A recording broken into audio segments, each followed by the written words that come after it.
Hi, everybody. It's Ashwin. Happy weekend. I wanted to, as promised, share one other shoe from the brand Hephaestus that is probably my favorite of the batch. I did a video on Hephaestus earlier and just wanted to go through a number of different designs and sort of my journey with Hephaestus. And I did leave out this particular shoe, which is his probably most famous design. It's a split toe derby. Um, and really well executed derby. It is not perfect by any means, but at the price point, I think it's getting hard to beat when you look at the fit and finish. And so I know others on the forum, David Levin, John Schmeek, have sort of taken time to think a little bit and talk a little bit about what makes a shoe a quality shoe. And there's a variety of different things that factor in. Some of it is hand craftsmanship, how much effort the person or the shoemaker puts into the actual shoe.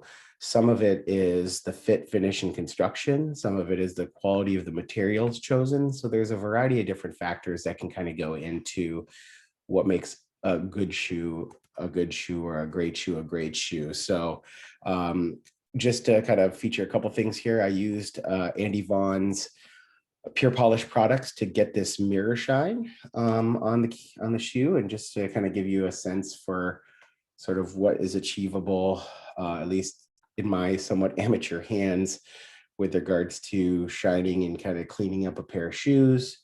Here is the shoe here, and let me talk a little bit about it while I feature it. So this is a hand-stitched apron on the split toe derby with a reverse skin stitched reverse butt stitch, I guess is the best way to put it right here. That's what makes it a Norwegian split toe derby style. You can see the hand stitching here, and you can see some of the imperfections. It's pretty subtle. And so I think very, like, for example, like right here, there's a little narrowing. I can't really get of the apron, but at the end of the day, really beautifully executed in this dark brown, almost espresso brown hatch grain from, I believe it was from Horween, if I'm not mistaken, their hatch grain.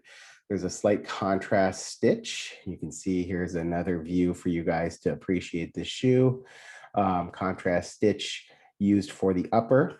Now, you can see this is actually a Goodyear welted shoe. I'm not sure if you could see that, but he does a good job. Dan Lay, who is the shoemaker for Hephaestus, does a good job kind of hiding the stitch, particularly in the waist, where it's a little harder to see. Here you go. Here's a block heel, so not as much of a tapered heel, which is often used to designate higher end shoes.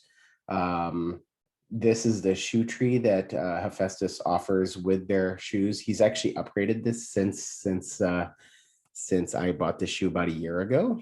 Again, very narrow, single leather sole, done well for Goodyear welting. And you can see there is evidence of the Goodyear welt here, but it's well hidden. And I think because he takes such pride in this particular design, and this is sort of what he's become known for, I think he does a really good job executing this design. And actually, when he was designing my pair, he started with an upper, and he found that the stitching was not the butt stitch was not in the center of the shoe, and so he actually redid the entire upper, kind of start from scratch, which took him a little longer, but it just shows how important he feels these shoes are to his craftsmanship and his reputation. So here's the back. Some people like this kind of design element, sort of bringing the back together. Some people don't and prefer something cleaner. I think I would have preferred something cleaner in the back, but at the same time, for the price point, hard to argue with. Fit and finish is great. Keep in mind, these shoes have been worn a number of times and are about a year old at this point. So they're doing really, really well. Speaking of regular wear, here is the sole, which you can see is worn. It's got a slight fiddleback waist. And nice nailing done on the back side here. You can see the little elements of nailing done on the toe, as well as the heel block, and a little bit of a rubber insert to help with traction. Little beveled waist you can see there. And as I mentioned, this has been worn probably about 15 to 20 times. And really the sole is actually taking its time to wear down, which is actually nice. I've mainly worn this shoe indoors. And so keep in mind that if you're going to want to keep your leather soles alive for a long time, you're going to want to try to use those indoors. Certainly a double leather sole or a thicker sole can be used outdoors, as can a single leather sole. I've used these outdoors, but but if it's rainy like it is here in Seattle, you may want to be smarter about how you wear your soles, because that can accelerate the wear and aging. So again, the lovely Hephaestus Split Toe Derby, their Norwegian Split Toe Derby. The shoemaker is Tan Le out of Vietnam. And as I mentioned, I added a bit of shine to this otherwise lovely split toe done in hatchgrain, yeah, done to a very high level. Well, I bought these about a year ago for around, I think around $500, maybe $450, but I got a box, a wooden box to come with them, which upped the price a little bit. I know that he charges slightly more for using hatchgrain than using crust leather, which is his other primary leather, although he does have other leathers available. And I think he can even work with cordovan and other things like that. You can certainly ask him, but he's been one of my favorites. I actually have another pair planned for him, given that it seems that Norwegian stitching is become more and more popular for the welt. I got a pair coming that I'll show off once I get it, but I wanted to show this pair again. Here's the other pair, the other shoe, just so you can kind of get a sense of the difference there. Look at that lovely